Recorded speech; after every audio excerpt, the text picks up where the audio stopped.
up, Define Nation? Welcome, welcome, welcome to Define Your Health with Danielle Girdano, strength through knowledge. And that's exactly what we are about, is strength through knowledge. I'm passionate about people being empowered through knowledge and truly having the tools of knowledge to make the very best decisions possible. We have a great show lined up today. We have Dr. Susan Beckham from the Cooper Institute in studio with us.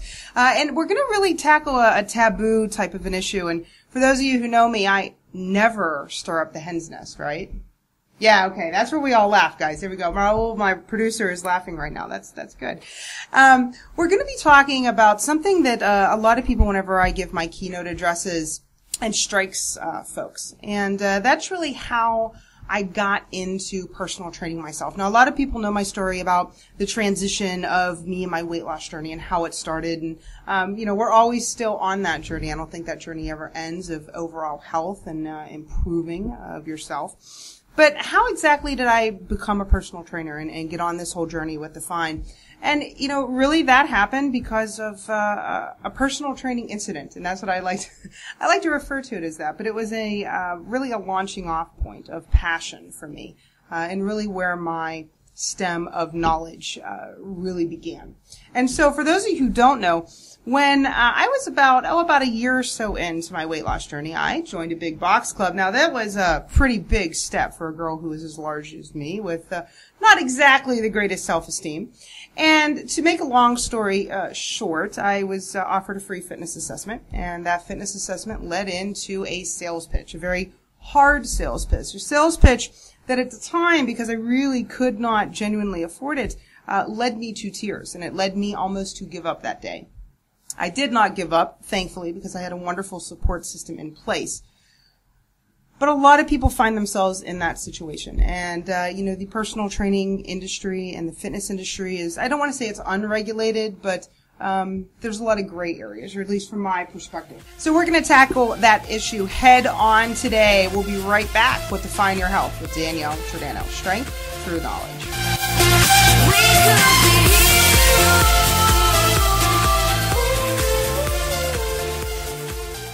Trying to contain skyrocketing healthcare costs? There is an answer. Define offers a comprehensive wellness program that measures your employees' physical, mental, and nutritional progress, providing reports that help HR save your insurance aggregate big money. Define comes to you, bringing all the necessary workout equipment. And with Define's stress management program, your team will be healthier, refreshed, and focused. Every company that has tried Define is still a client. Find out why at defineyourhealth.com. That's the letter D, F-I-N-E, yourhealth.com.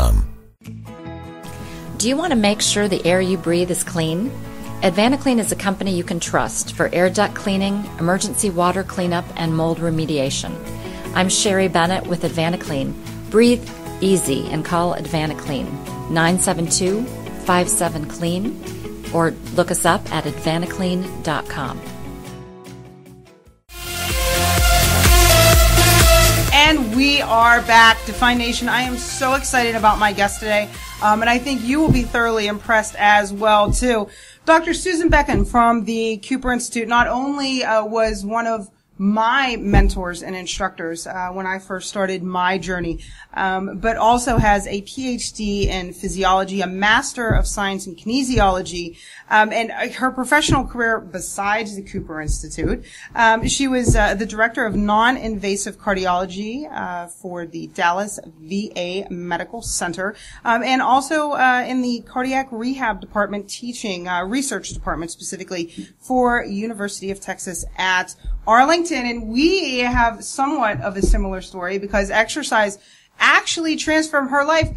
She started out as a geologist. Yeah, that's right. A geologist. Rocks. How do we get the rocks to cardiac rehab? Well, we're going to find out in just a second. Sue, thank you so much for coming. Thank you for the invitation, Danielle. I'm so excited to be here. Yeah, and you know what? It is just, it's absolutely fascinating to sit across the table. It wasn't that many years ago that my butt was in the seat at Cooper. And as a matter of fact, the very first certification that I ever took was indoor cycling. And Mike Harper over at Cooper Institute taught that.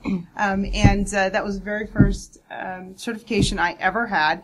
And it really stemmed from that initial thirst for knowledge. After I had the incident at the Big Box Club.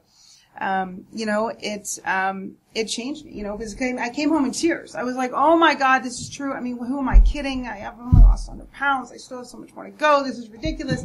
And I had that support system. And if it wasn't for my amazing, amazing spouse, it was like, you don't know, go learn. And I started to investigate. How can I go learn? What is around to learn? And that's when I found the Cooper Institute. And, knowledge through power is so important. And, when I was first going after my personal training certification, which happened after the bike ride that I did, the Ride the Arc in 2010, everybody kept telling me, why you want to go to Cooper? It's too hard. It's too hard. All you need is a piece of paper. All you need is just go online and do the course. And I was like, but I actually want to know what I'm doing. Like, I'm curious. Like, I want to know, And, and I think that's one of the greatest things about Cooper is it is so scientifically based, and it is so very reality based as well too. It's not a walk in the park. No, not everybody passes the test, but that's one of the things that makes it so special, I think. And to sit in that seat and then to be so honored and humbled is to sit on the personal training advisory board. It's kind of like it's come full circle. And so I really want to kind of start picking up with you on kind of what kind of evolutions have you seen in the fitness industry, because I do feel at times that our industry is a bit unethical because of quota systems and because of, the structure of big box clubs and what the industry has turned to. So what have you seen in, the evolution of things since you started? Yeah, that's a really great question, Danielle. And our industry is constantly evolving. And just to make a contrast for the consumer so they can kind of make a comparison here is that if you look at a lot of the other allied health professions out there, when you think of physical therapy, athletic training, a dietitian, those sorts of things, is they are licensed, meaning that their industry or their career is regulated by government legislation. Mm-hmm. And that is not the case in the fitness industry. So we've sort of self-regulated in what we call voluntary programs. And that is how this certification process came about that you were talking about, getting your Cooper Institute certified personal trainer exam is a number of organizations out there have developed certification exams to test and see what are the minimum knowledge, skills, and abilities that an instructor needs in order to be competent in this field. And unfortunately, it's not mandatory. And so what a lot of the organizations have done, such as yours, you will only hire an instructor who is certified by a credible institution. And right now in the industry, that is an organization that is NCCA certified. And that stands for the National Commission for Certifying Agencies. So they've evaluated that your exam is valid and it does test for the minimum requirements to work in the profession competently, protects the public, and, and that the process for administrating the exam and all that is in place. And what are the top 3 certifications? I mean, obviously, Define, we take NASM, ACE, and Cooper. Those are the 3 that we take. But are those in the top group, or what are some of the other ones off the top of your head? Well, there are actually 13 organizations that meet NCCA accreditation standards in the United States. And some are more popular in different areas of the United States, depending on, really where the, sort of the home office is for that organization. Obviously, the American College of Sports Medicine comes to mind, the National Academy for Sports Medicine, and National Strength and Conditioning Association, the American Council on Exercise, as well as the Cooper Institutes. Those are some of those that I think of off the top of my head. But again, there are actually 13 that are listed on the NCCA website. Well, and it's amazing to me. Like, when you take and for any of you who have ever taken the Cooper certification, you can, the test. When you walk in, you are videoed, you are, voice recorded, no phones, they give you a pad, they give you, this dry erase board. There's a security guard sitting in the middle watching you. You turn over your driver's license. It's very, they want to make sure that, there's no kind of unethical cheating, or borrowing of notes or such going on.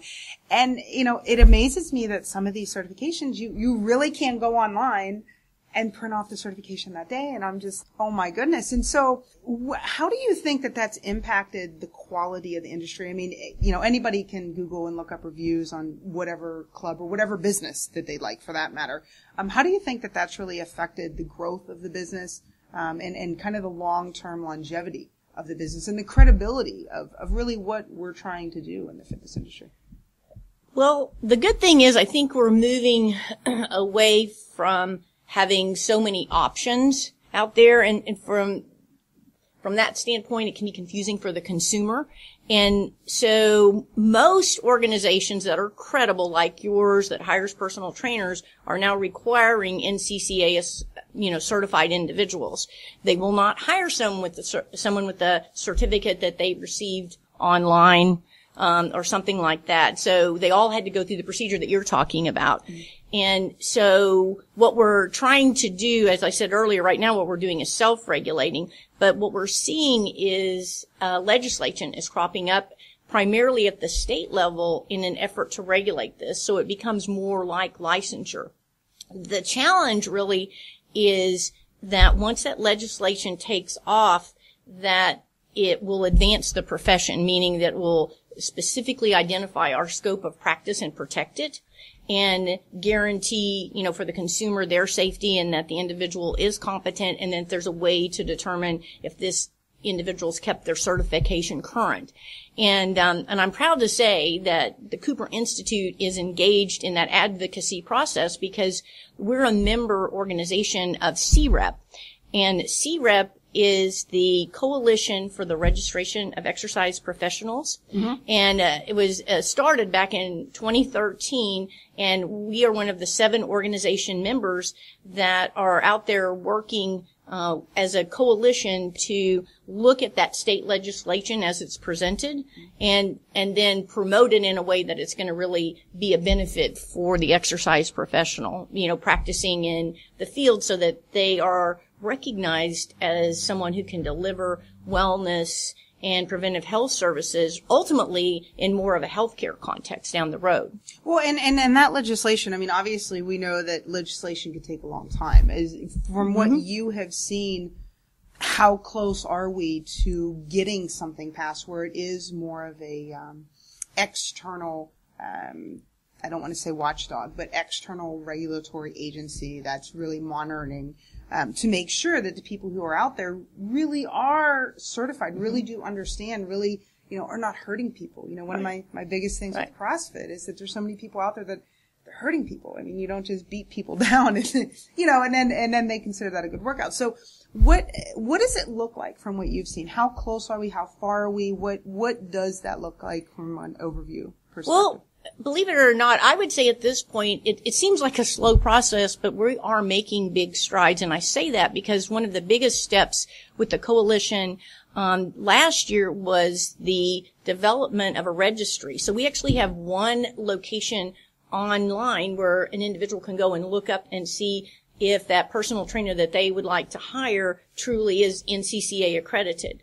And we've never had one location. You'd have to go to each individual organization to verify credentials. And so that is step one. And so I think the next step is to continue our advocacy, because there is a number of proposed bills to move more towards licensure at the state level.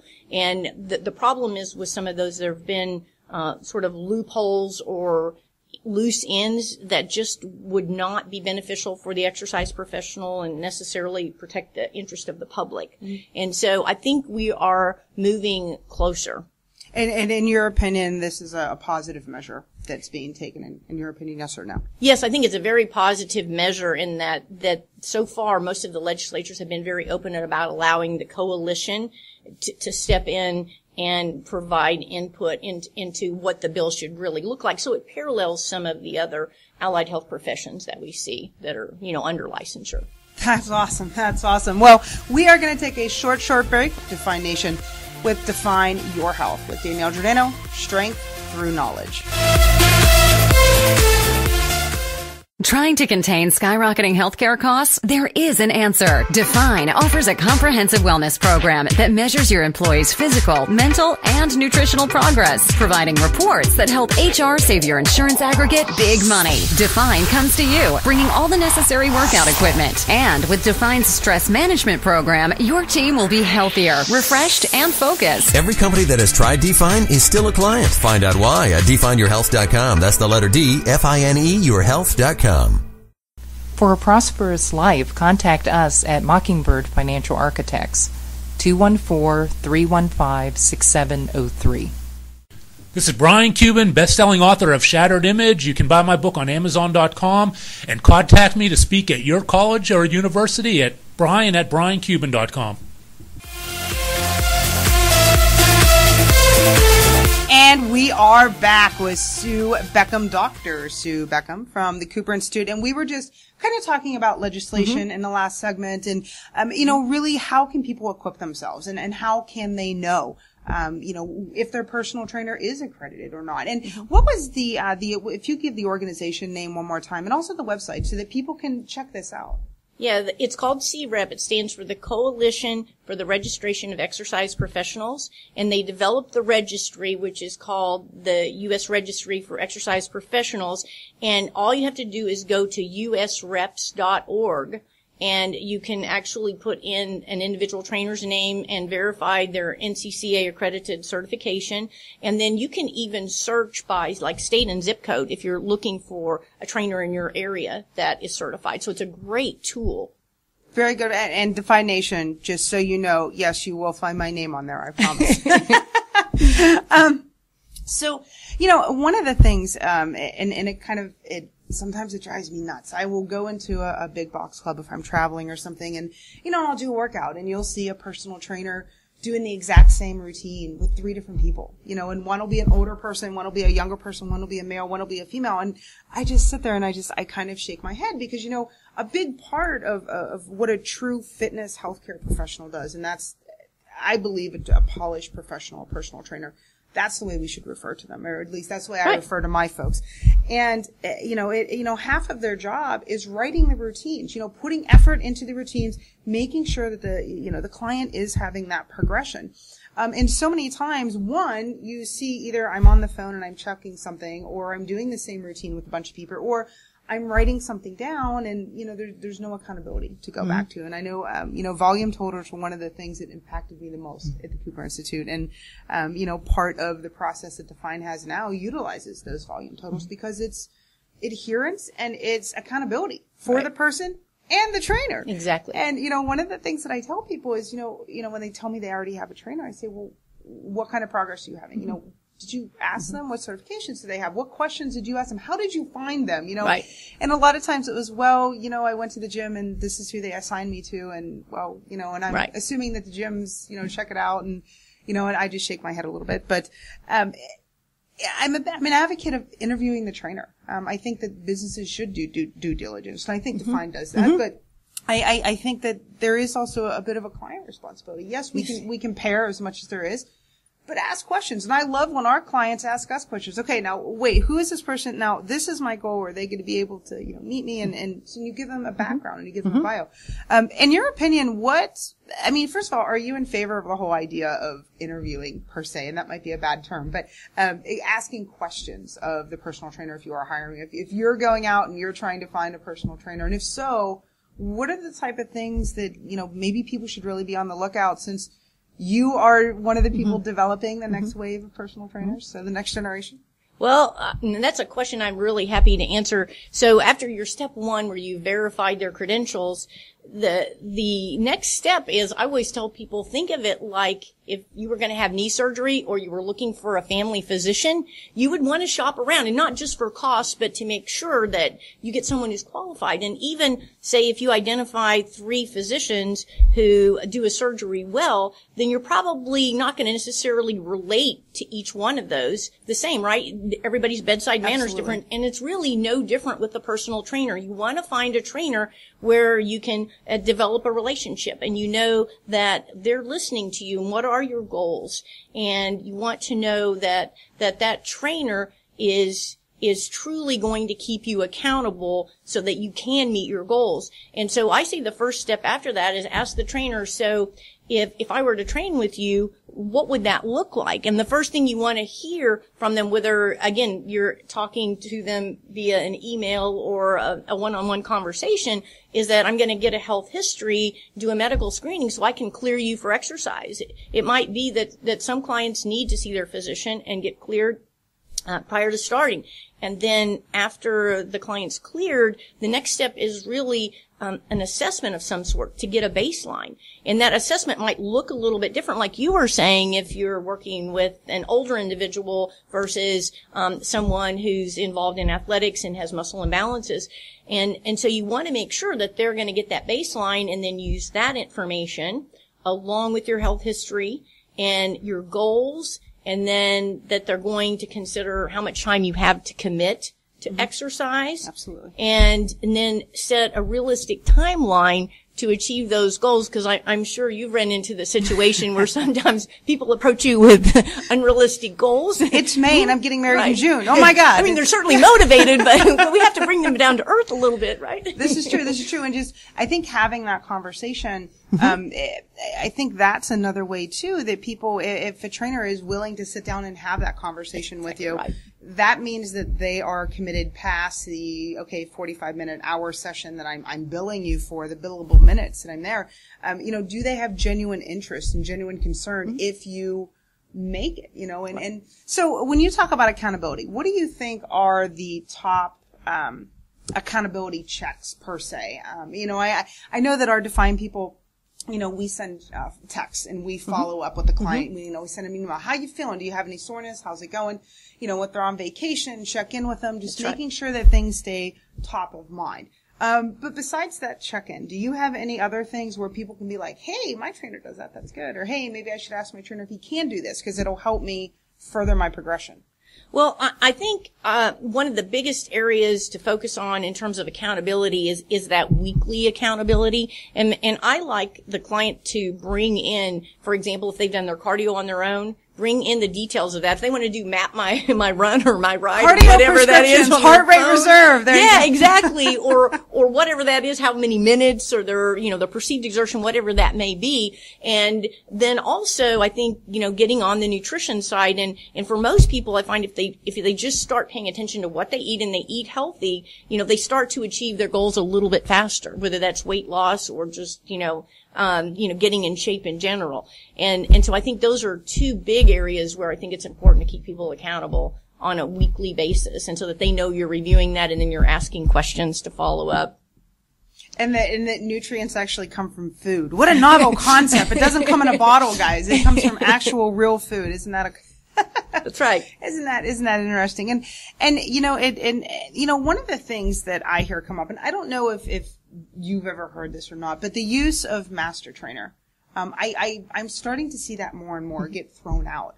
But there actually is criteria for being a master trainer and not just a certified trainer. And, that's kind of concerning to me. And I don't know if, the generation today, the younger generations, and I'm barely on the cusp of including myself. I'm not sure. But, it's all about instant attainability. And, I want the corner office right now, and I want this right now, and I want that right now. Do you think that that's part of it, this overuse of, or do you think that's just part of the due diligence of the consumer not verifying, or Googling, what is a certified master trainer versus a certified personal trainer? And is that even something that you've seen come up, or do you? Well, from my perspective, I think people do use the term master trainer in different ways. And so I've not seen necessarily a universally accepted criteria for that. And what you and I would consider a master trainer may be very different, you're right, than someone who's just getting into the profession maybe in their early 20s. But it sounds very impressive whenever you're talking to somebody. It does. And I see it defined differently for different organizations, and in terms of their education experience as well as their credentials and their background.